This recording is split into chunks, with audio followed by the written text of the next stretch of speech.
Mahatma Gandhi hospital Jaipur.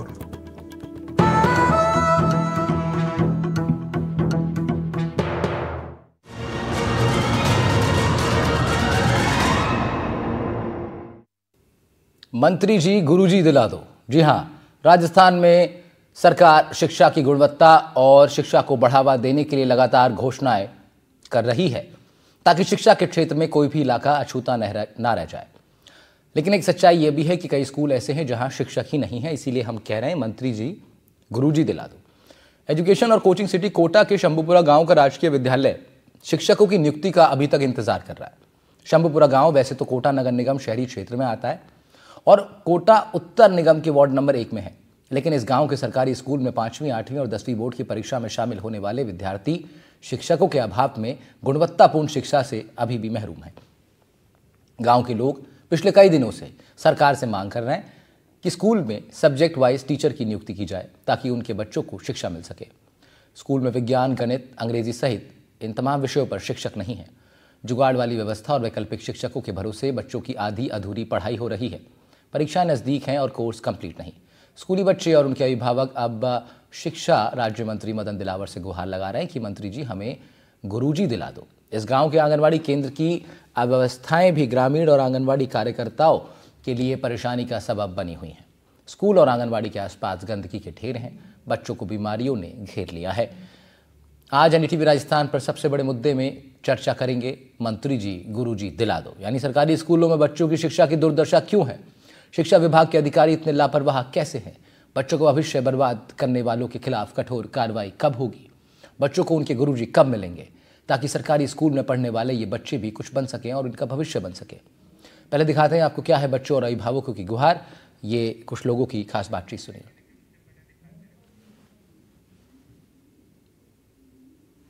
School जो है, school की बिल्डिंग जरूर है, बच्चे भी यहाँ पर मौजूद है, लेकिन यहाँ शिक्षक नहीं है।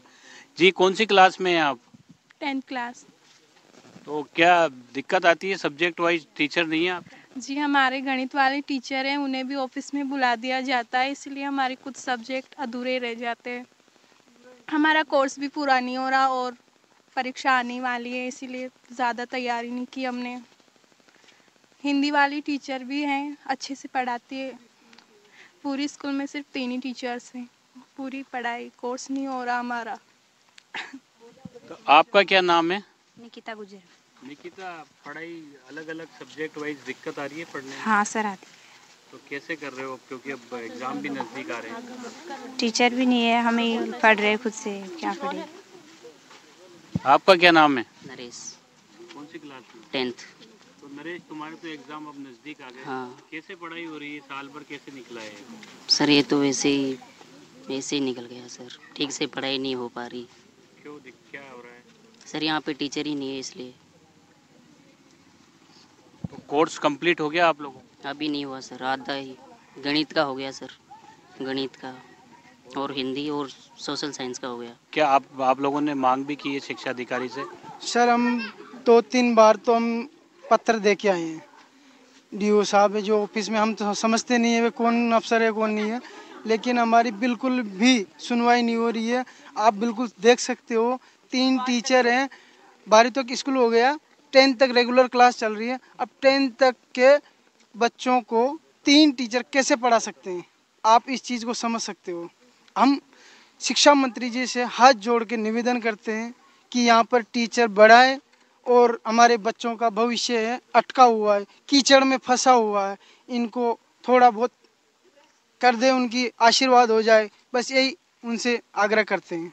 परिजन और बच्चे कह रहे हैं टीचर्स की कमी है, कोर्स जो है कंप्लीट नहीं हो रहा है, कैसे आप लोग मैनेज कर रहे हैं? सर आज राज्य सरकार के आदेश के अनुसार अभी हमारे यहाँ से कुछ टीचर अधिशेष हो गए थे, तो हम जो 6 लोग थे उसमें से 3 लोग बाहर चले गए, तो 3 ही रह गए। लेकिन अभी मुख्य ब्लॉक शिक्षा अधिकारी श्रीमान मुख्य ब्लॉक शिक्षा अधिकारी कोटा शहर ने यहाँ पे 4 टीचर्स का डेपुटेशन विशेष रूप से शिक्षण व्यवस्थार्थ किया है, तो उन्होंने ज्वाइन कर लिया है दिनांक 29 तारीख को। तो ये व्यवस्था वैकल्पिक है और वो बच्चों को पढ़ा पाएंगे 10th स्टैंडर्ड वालों को?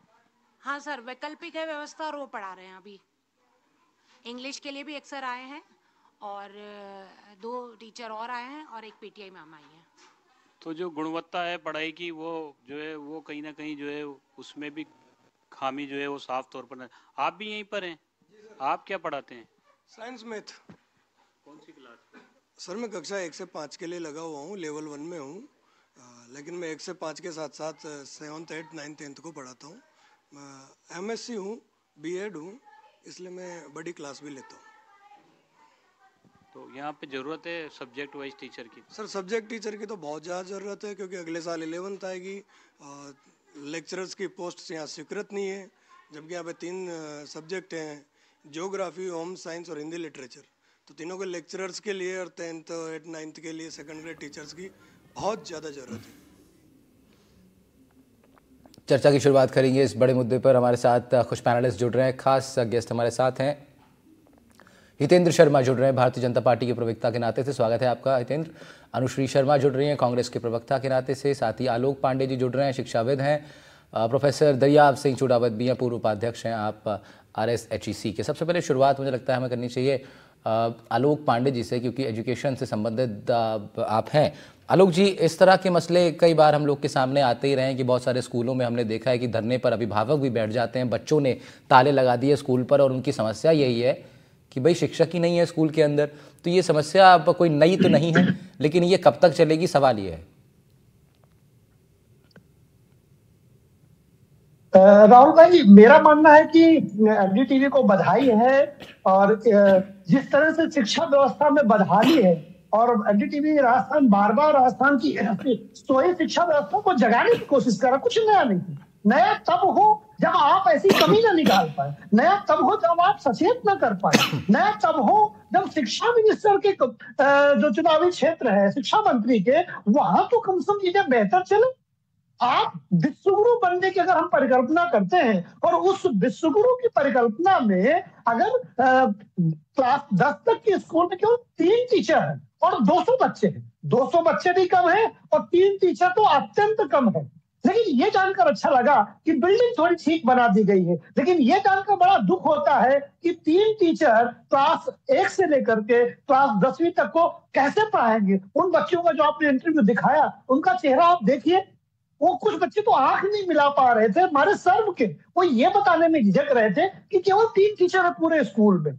तो मुझे लगता है कि NDTV राजस्थान ने राजस्थान की शिक्षा व्यवस्था को फिर से झकझोरा है। चिराग तले अंधेरा की जो कहावत है वो चरितार्थ हुई है, और राजस्थान सरकार को इस मुद्दे को बहुत सीरियसली लेना चाहिए। अगर हमें विश्व के साथ कदम से कदम मिला के चलना है तो हर राज्य को शिक्षा के मामले पर बेहतर करना होगा। स्टूडेंट चाइल्ड जो रेशियो है एजुकेशन का, वो अनुपात बहुत बेहतरीन तरीके से रखना होगा। 3 टीचर क्लास 1 से 10 तक को बेहतर शिक्षा नहीं दे सकते हैं। तो इसलिए मेरा मानना है कि राजस्थान सरकार इसमें त्वरित कार्रवाई करे। ठीक है, प्रोफेसर दरियाब सिंह चूड़ावत के पास चलते हैं। सर, इस मुद्दे के ऊपर कई बार हम, जैसे मैंने शुरुआत में कहा कि पहले भी कई बार चर्चाएं हो चुकी हैं, लेकिन उसके बावजूद भी हम देखते हैं सरकारें बदलती है लेकिन मुद्दे नहीं बदलते, मुद्दे वही के वही रहते हैं। अगले चुनाव जब होंगे फिर यही मुद्दा होगा, फिर इसी पे चुनाव लड़ा जाएगा। तो सरकारें बदल जाती हैं लेकिन मुद्दे क्यों नहीं बदलते सर? वो भी ऐसा मुद्दा जो कि भारत के विकास का आधार जिसको माना जाए, शिक्षा राज्य सरकारों की प्राथमिकता नहीं, ये बड़ा दुर्भाग्य है। जबकि प्रायोरिटी शिक्षा होना चाहिए। और जो विकास की बात करें तो यदि शिक्षा में विकास होगा तो बाकी का सभी डेवलपमेंट हो जाएगा। परंतु ये सरकारें इस बात को समझती नहीं है कि किसी भी छात्र के संपूर्ण या सर्वांगीण विकास जो होता है वो शिक्षा के माध्यम से होता है। किसी छात्र का संपूर्ण विकास जो होता है, बेसिक उसका स्कूलिंग से लेकर के हायर एजुकेशन तक पढ़ता है, तभी जाकर के उसके बौद्धिक विकास होता है, और इसके लिए शिक्षा का होना आवश्यक है। और मेरा तो यही सुझाव है, राज्य सरकार से पहले भी कितनी बार कह चुका हूं, शिक्षक से केवल शिक्षा का कार्य ही कराए। क्योंकि व्यक्ति, अभी जैसे कोटा के मामले में वो बच्चा ये बोल रहा था कि टीचर आए थे पर वो कहीं और काम में चले गए, तो ऐसा नहीं होना चाहिए। वैसे शिक्षकों की कमी है, गवर्नमेंट की कोई प्रायोरिटी शिक्षा के सेक्टर में नहीं है, और यदि कोई शिक्षक लगता है तो वो और किसी विभागों में उसको डेपुटेशन में लगा दिया जाता है, और शिक्षक भी सोचता है कि मुझे बाहर नहीं जाना पड़ेगा, डिस्ट्रिक्ट हेडक्वार्टर पर या ब्लॉक हेडक्वार्टर पर रह करके अपना दूसरा काम करूं, तो इसमें सरकार की ये एक प्रायोरिटी होनी चाहिए। शिक्षा को जो है शिक्षा की दृष्टि से और शिक्षकों को केवल शिक्षा के कार्यक्रम में लगाए, तभी जाकर के ये कार्य पूरा हो चुका है। सरकार की प्राथमिकता कमी है। सरकार इस संदर्भ में कोई बजट तक नहीं है, निरंतर बजट की गिरावट आ रही है। मैं सभी डे बाय डे जो देखता हूं, उसमें जो जिस तरह से इंफ्रास्ट्रक्चर का डेवलपमेंट होना चाहिए वो नहीं होकर के बजट में हमेशा गिरावट रही है। तो ये भी एक कारण है कि नियुक्तियां नहीं हो रही है। रेगुलर रिटायरमेंट की व्यवस्था तो पूरी होती है, लास्ट दिन उनको रिटायरमेंट दिया जाता है, परंतु जिस तरीके से जो रिटायरमेंट हो रहा है उसी के अनुपात में वापस भर्ती नहीं हो रही है। तो शिक्षकों का हर एक स्कूल में होना आवश्यक है और सरकार को इसको प्रायोरिटी पे लेके इस कार्य को करना चाहिए, क्योंकि चरित्र के निर्माण में शिक्षकों का बहुत योगदान है। शुरू में जो शिक्षा है, प्राथमिक शिक्षा में वास्तव में गुरु और शिष्य का जो शुरुआत होती है वो प्रथम जो है सीढ़ी जो है प्राथमिक शिक्षा 10वीं और 11वीं में है, और जब 11th और 12th में आने के बाद तो स्पेशलाइजेशन हो जाता है।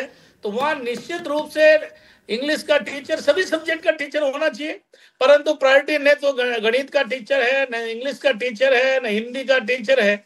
मेरा तो अभी ये कहना कि सर कह रहे थे कि बिल्डिंग अच्छी है, मैं तो बिल्डिंग को सेकंड प्रायोरिटी में लेता हूँ। निश्चित रूप से इंफ्रास्ट्रक्चर देना चाहिए और इंफ्रास्ट्रक्चर होना चाहिए, पर इंफ्रास्ट्रक्चर से पहले टीचर होना चाहिए।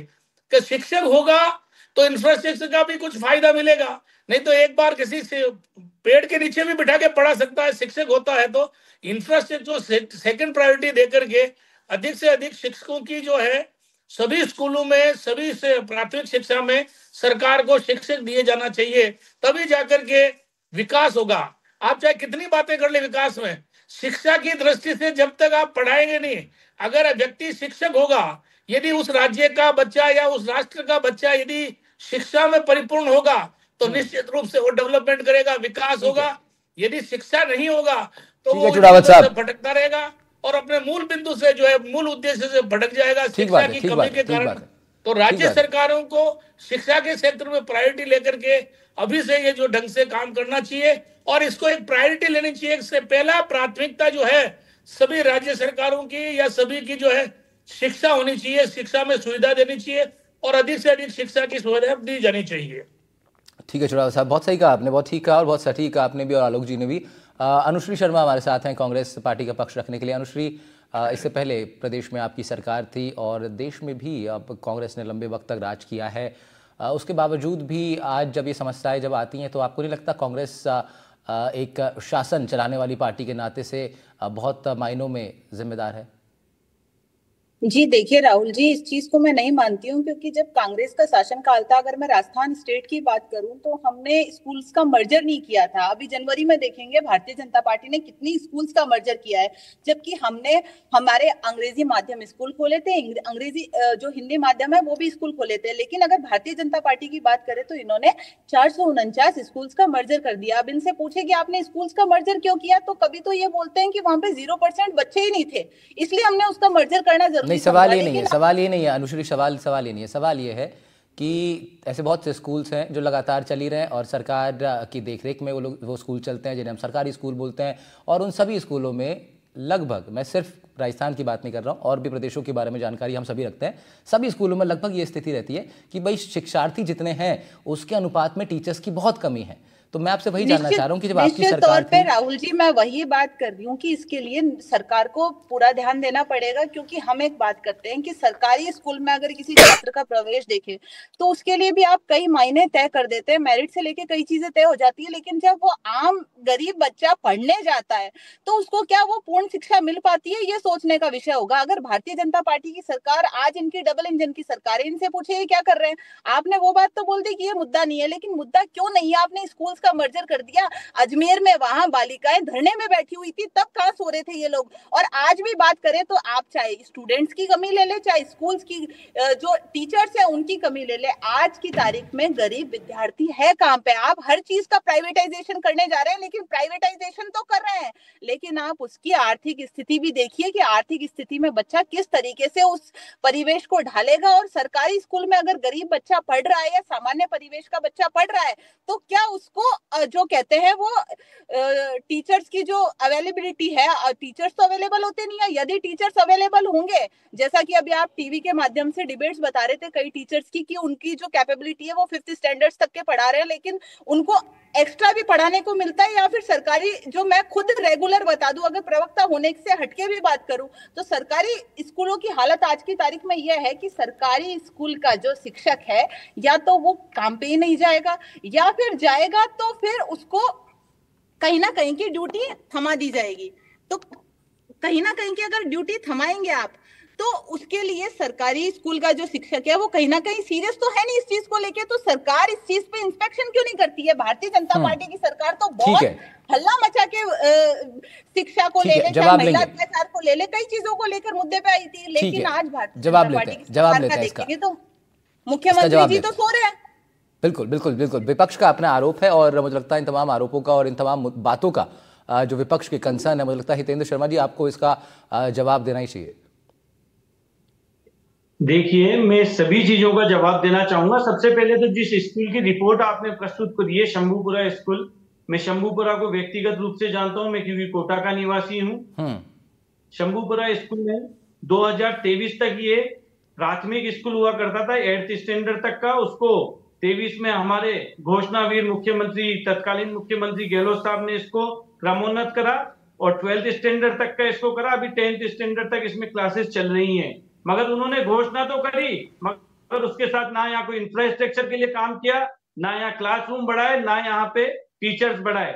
अभी ये जो बता रहे हैं यहाँ पे, हम लोगों ने तुरंत प्रभाव से 5 शिक्षकों की यहाँ पे नियुक्ति की, उनमें से 4 ने ज्वाइनिंग कर ली है, वो अपना शिक्षण कार्य वहां पे दे रहे हैं। अभी 7 जनों का यहाँ स्टाफ है। कांग्रेस के समय पे यहाँ 3 लोग काम कर रहे थे, एक व्यक्ति और आने वाला है और इस कमी को हम धीरे धीरे और पूरा करेंगे। मगर जिस तरह से इन्होंने बताया कि इन्होंने महात्मा गांधी अंग्रेजी मीडियम के स्कूल चालू करे, भारतीय जनता पार्टी मैं अनुजी, मैंने आपकी पूरी बात सुनी थी, आप सुनने का भी प्रयास कीजिए। कांग्रेस की यही आदत खराब है कि वो सुनना नहीं चाहती है। आप यदि कहते हैं कि कांग्रेस के शासनकाल में ये सब हुआ था, तो सरकार पिछले 1 सवा साल से कर क्या रही है आप ये बताइए। 1 महीना नहीं हुआ है सरकार को, 1 सवा साल से ऊपर हो चुका है। कांग्रेस ने देश की प्रतिपक्ष की सत्ता की कभी किसी की नहीं सुनी, इसलिए कांग्रेस की आज देश में दुर्दशा हो गई है। विभाग में काम कितना किया है, आप इस चीज का जवाब दे। 1 साल में जितना मानती हूँ कि भारतीय जनता पार्टी की सरकार को हो चुका है, विपक्ष ने काम कितना किया है आप उसका जवाब दीजिए। आप कांग्रेस के शासनकाल की बात मत कीजिए। क्यों नहीं कीजिए? कांग्रेस ने शासन नहीं करा क्या? क्योंकि आप जिन मुद्दों को भारतीय जनता पार्टी लेकर आई थी, उन वादों पे जो खड़े नहीं उतर रही है, सिर्फ मात्र MOU साइन करने से या फिर बजट में घोषणाएं करने से आप वादों को पूरा नहीं कर सकते। आपको उसको धरातल पे उतारना पड़ेगा। बात कर रही है, मैं अंतर बता रहा हूँ। घोषणाएं देने से काम नहीं होता है, मैं आपको वापस बता रही हूँ। आपके समय में 3 शिक्षक हुआ करते थे बहन जी, हम लोगों ने 8 शिक्षक करे, वहाँ पे 3 की जगह। मैं यही कह रही हूँ कि हमारे समय में हमारे पास जितना काम था हमने किया। वर्तमान में भारतीय जनता पार्टी कुछ नहीं किया, आपने घोषणाएं करी, आपने सिर्फ घोषणाएं करी और कुछ नहीं किया। इसकी वजह से आज प्रदेश मैं आपको यही समझा रही हूँ कि आप जनता का विकास करने बैठे हैं। आज ये कोई कंपटीशन नहीं चल रहा है कि आप हमसे लड़ रहे हैं। आप जनता के विकास की बात कीजिए कि भारतीय जनता पार्टी की सरकार ने शिक्षा विभाग में कितना काम किया है। अभी आपने जनवरी के महीने में स्कूल, रुकिएगा, आप दोनों ही लोग रुक जाइए, आप दोनों ही लोग रुक जाइए। मैं बीच में बस इतना बोल देता हूँ, हितेंद्र जी, ये जो सवाल है कि कांग्रेस ने क्या किया, अमूमन हम लोग देखते हैं कि बीजेपी या कोई भी सत्ता दल जो होता है वो पहले की पार्टियों पर ये सवाल डालता है। इसीलिए मैंने चर्चा की शुरुआत में अनुश्री जी से यही सवाल पूछा कि आपकी सरकार, आपकी पार्टियां कितनी इसके लिए जिम्मेदार रही हैं। तो वो सवाल हो गया, उन्होंने अपना जवाब दे दिया उसका। लेकिन हितेंद्र जी, सवाल तो ये जेन्युइन है ना कि कब तक जो है बीजेपी ये बताती रहेगी कि सब चीज़ें इसलिए नहीं हो पा रही क्योंकि कांग्रेस ने ऐसा कर दिया था, कांग्रेस के गड्ढे हम लोग भर रहे हैं। अब 1 सवा साल से ज़्यादा का वक्त हो चुका है। ऐसा तो है नहीं कि शिक्षा मंत्रालय आपका अभी 1 महीने पहले बनाओ, आते ही सबसे पहले शिक्षा मंत्री नियुक्त कर दिए गए थे। तो 1.25 साल का जो काम है उसका आपको ब्यौरा तो देना पड़ेगा ना। देखिए, हम बिल्कुल ब्यौरा दे रहे हैं। हम लोगों ने इंफ्रास्ट्रक्चर के क्षेत्र में मजबूती से काम करा है। जहां पे बिल्डिंग्स नहीं थी, कक्षा कक्ष नहीं थे, वहां पे कक्षा कक्षों का निर्माण कराया है, बिल्डिंग्स को सही कराया है। जर्जर हो चुकी थी बिल्डिंगें, उनको सही कराने का काम किया। वो बिल्डिंगें करेंगे क्या बिना शिक्षकों के? करने का काम क्या, सामान्य बिना शिक्षकों के वो इन इमारतों का क्या करेंगे स्टूडेंट्स? स्कूल में हितेंद्र जी, बिना शिक्षकों की इमारतों का क्या करेंगे स्टूडेंट्स? शंभूपुरा स्कूल में 3 शिक्षक हुआ करते थे जब हमारी सरकार बनी थी। उस समय हम लोगों ने अभी वहां पे 8 शिक्षक वही बात कर रहे हैं इनसे। अभी की प्रगति पूछिए कि आपने अभी की प्रगति में क्या किया भारतीय जनता पार्टी की सरकार वो वही बता रहे हैं अनुश्री जी, वही बता रहे हैं। वो कह रहे हैं कांग्रेस के टाइम पे महज 3 शिक्षक थे, उन्होंने अब 7 तक वहां पे ला दिए। विद्यालय को 3 शिक्षकों से 8 शिक्षकों पे हम लेके आए हैं उस विद्यालय को, और आने वाले समय पे जहां कोई कमी है उसको भी पूरा करेंगे। आप निश्चिंत रहिए कि जब हम लोग इस काम को पूर्ण रूप से कर देंगे और आपके सामने इसका पूरा ब्यौरा प्रस्तुत करेंगे। हम लोग लगे हुए हैं, आप लोगों ने जो भी ठीक है, मैं फिर लौटूंगा आप दोनों लोगों के पास, मैं फिर से लौटूंगा आलोक पांडे जी के पास। ले चलते हैं इस डिस्कशन को। फिलहाल आलोक जी, दोनों पक्षों की बात आप सुन रहे हैं। कांग्रेस अपनी नीतियों को मानती है कि उनके हिसाब से उन्होंने सब चीजें ठीक की थी, कुछ कमियां हैं जो चलती हैं, लेकिन बीजेपी भी सेम पैटर्न अपनाती है। फिर बीजेपी भी यही कहती है कि हमारी नीतियां सारी ठीक हैं, कुछ कमियां हैं जो ठीक कर देंगे। तो ऐसे कैसे चलेगा आलोक जी? राहुल जी, भाजपा के जो प्रवक्ता भाई हमारे कह रहे हैं वो थोड़ी सी जानकारी को टेम्पर्ड कर रहे हैं। 29 जनवरी को डिप्यूटेशन पर कुछ टीचर आए, पूरे ने ज्वाइन नहीं किए। डिप्यूटेशन का मतलब सिर्फ 100 महीने के लिए टेम्परेरी व्यवस्था की है। तो कह रहे हमने 8 टीचर कर दिए, हमने 8 टीचर कर दिए। ये मतलब बात को घुमा फिरा के बता रहे, सही बात नहीं बता रहे। तो इसलिए कम से कम आने के पहले थोड़ा सा तैयारी करके आया करें, सही बात बताया करें। डेपुटेशन पर तो टेम्परेरी व्यवस्था के साथ आए हैं, उसके तो वो टीचर अपने पुराने काम में लौट जाएंगे और यहाँ 3 टीचर ही रह जाएंगे। दूसरा, जैसे आंगनबाड़ी आप दिखा रहे हैं, आप देखिए आंगनबाड़ी का किस तरह से क्या हाल है, वहां कूड़े से लेके वो बिल्डिंग बदहाल है। ये कह रहे हैं हमने साल में बिल्डिंग बड़ी अच्छी कर दी, जिसमें बहुत समय लगता है, लेकिन टीचर्स की भर्ती नहीं कर पाए। अरे पहले टीचर्स की आप भर्ती कर देते, फिर बिल्डिंग बनाते। भाई बिल्डिंग बनाना इतना जरूरी नहीं है, प्राइमरी जो जरूरी है कि टीचर हो। तो टीचर की पहले जो नियुक्ति आप करते नहीं है, नियुक्ति को लेकर के आप गड़बड़ी करते हैं या उस तरह की प्रॉपर नियुक्तियां नहीं करते। दूसरा, वो जगह चर्चा में है इंटरनेशनल एयरपोर्ट के लिए, ग्रीनफील्ड एयरपोर्ट के लिए। कितना अच्छा होता कि भारत में उस जगह पर एयरपोर्ट बन रहा होता, बहुत बढ़िया बन रहा है। कितना अच्छा होता उसी स्तर का एक आंगनबाड़ी, ये जो आप दिखा रहे हैं ये आंगनबाड़ी केंद्र बहुत अच्छा होता। और कितना अच्छा होता कि वहां 10 टीचर होते। जब वो 10 टीचर होते, बेहतरीन आंगनबाड़ी का डेवलपमेंट अच्छा होता, उसके बाद अगर वो एयरपोर्ट बन रहा होता तो मुझे बड़ी खुशी होती। मुझे लगता कि ये संतुलित डेवलपमेंट है भारत का, बैलेंस ग्रोथ ऑफ इंडिया चल रहा है राजस्थानों से लेकर के। लेकिन एयरपोर्ट तो ग्रीनफील्ड एयरपोर्ट इतना बड़ा बना रहे हैं, स्कूल में शिक्षक नहीं है, आंगनबाड़ी में इंफ्रास्ट्रक्चर नहीं है। कैसा भारत हम बनाने जा रहे हैं? ऐसा भारत नहीं चाहिए सर, हमें ऐसा भारत चाहिए जहां एयरपोर्ट भी बेहतरीन हो, नो डाउट चाहिए, लेकिन ऐसी जर्जर आंगनबाड़ी ना हो, गंदगी के कूड़े का ढेर ना हो, प्रॉपर शिक्षक हो। ये सरकार की जिम्मेदारी है। लोकतंत्र में वर्तमान सरकार ही सर्वाधिक जिम्मेदार होता है राहुल जी। तो इसलिए वही कह रहा था, वही मैं ये कहना बिल्कुल बिल्कुल बिल्कुल आलोक जी, सब जो वर्तमान सरकार है वही जवाब दे इन सब चीजों के प्रति। और फिर इस बहस में कि पहले वाले या आगे वाले बच्चों का नुकसान होता है। राहुल जी बस एक बात कह रहा हूँ कि अगर ये बात कह रहे हैं तो फिर पिछली सरकारों का दोष जवाहरलाल नेहरू तक क्यों देते हैं? हाँ, फिर आप वर्तमान में ठीक बात है, ठीक बात है। ऐसे लीजिए। और फिर इसमें चुड़ावत साहब बात ये भी है कि फिर ये क्रम रुकेगा कहाँ भाई? अब अभी 2023 की सरकार बोलेगी 18 वालों की गलती है, 18 वाले कहेंगे 13 वालों की गलती है, 13 से 8, 8 से 3, ये क्रम चलता रहेगा। तो ये तो जवाबदेही तो मौजूदा सत्ता में जो इस वक्त बैठा है उसकी पूरी तरीके से जवाबदेही बनती है। इससे पूर्व में भी जो है 2000 शिक्षक पाठशालाएं बंद कर दी थी। अभी 450 जो है स्कूल बंद कर दिए गए हैं। तो केवल मात्र स्कूल बंद करने से नहीं, स्कूल विकास तो वो होगा जहाँ स्कूल खोले जाए ज्यादा से ज्यादा, और स्कूल खोलने के बाद उसमें शिक्षक हो और शिक्षकों को भी बराबर प्रशिक्षण मिले, उसी कार्य को करें। अभी इन्होंने बताया कि साहब हमने 2 टीचर ज्यादा लगा दिए, आपने डेपुट तो कर दिया। चुड़ावा साहब मेरे पास समय मेरे पास कम है, मैं आपको 10 सेकंड दे रहा हूं। मेरे को सर प्लीज जरा आप अपने अनुभव से बताइए, मौजूदा सरकार की जो कार्यप्रणाली है शिक्षा को लेकर कितनी अलग है पहले की सरकारों से? अप्रोच डिफरेंट है क्या? बिल्कुल डिफरेंट है, बिल्कुल फेलियर है। अभी वर्तमान सरकार कुछ कर ही नहीं पा रही, कुछ सोच विचार ही उनका नहीं, अभी कुछ उनका ढांचा तक तैयार नहीं किया कि स्कूलों के बारे में क्या विचार करना है। ठीक है, अनुश्री शर्मा के पास चलते हैं, उसके बाद 30 सेकंड अनुश्री आपके पास है, 30 सेकंड में हितेंद्र जी को दूंगा वाइंड अप करने के लिए। अनुश्री, स्थिति आपको पता है क्या कहेंगे? न्यूट्रली जो आपने बताई, चुनावत साहब ने भी बात कही कि इससे पहले जो स्कूल है वो मर्ज कर चुकी है। वसुंधरा सरकार की बात कर रहे हैं, जब भी भारतीय जनता पार्टी ने अपने शासनकाल में 2000 स्कूल्स को जो बंद किया था। कांग्रेस के शासनकाल की बात करें तो कांग्रेस ने हमेशा शिक्षा को ले ले, चाहे महिलाओं को ले ले, चाहे जो सामाजिक विकास है उसके मुद्दे पे बात करी है। आज इनसे पूछेंगे इनकी सरकार निर्णय क्यों नहीं ले पा रही है, क्यों? क्योंकि इनके मुख्यमंत्री से लेके कोई भी मंत्री फ्री हैंड नहीं है। सरकार को कौन चला रहा है इसका इनके पास जवाब नहीं है। क्यों? क्योंकि इनके पास अपनी वर्क रिपोर्ट नहीं है। इनके पास सिर्फ धर्म की राजनीति करने के अलावा कोई और नहीं है कि इन्होंने एक साल से ज्यादा कोई काम किया भी है। ठीक है अनुश्री जी, समय इतना ही है मेरे पास। हितेंद्र जी 30 सेकंड आपके पास, क्या कहेंगे? तमाम आरोप आपके ऊपर लगाए हैं विपक्ष ने भी और हमारे पैनलिस्ट और भी बैठे थे, उन्होंने भी कहा है।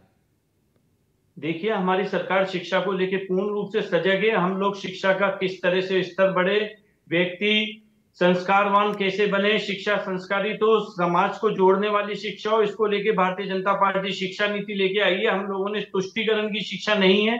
हमारे यहाँ पे भारतीय जनता पार्टी की सरकार में माननीय मुख्यमंत्री जी के नेतृत्व में भारतीय जनता की पार्टी की सरकार शिक्षा को लेके बहुत तेजी से काम आपका कमिटमेंट है, आपका कमिटमेंट तो है, लेकिन उसके बावजूद हितेंद्र जी कई सारी कमियां हैं जो कि सामने रखी जानी बहुत ज़रूरी है, क्योंकि कल का सूरज जो निकलेगा उसकी तो बात होगी, लेकिन उससे पहले का जो अंधेरा है उसको दिखाना ज़रूरी होता है। शुक्रिया आलोक पांडे जी आपका, आप हमारे साथ जुड़े, बहुत शुक्रिया चुड़ावा साहब आपका, अनुश्री जी बहुत शुक्रिया आपने अपना समय दिया, हितेंद्र जी बीजेपी का पक्ष रख रहे थे, शुक्रिया आपका भी, मंत्री जी गुरुजी दिला दो, ये था हमारा खास कार्यक्रम। सबसे बड़े मुद्दे में आज चर्चा इसी पर कर रहे थे। फिलहाल इतना ही, नमस्कार।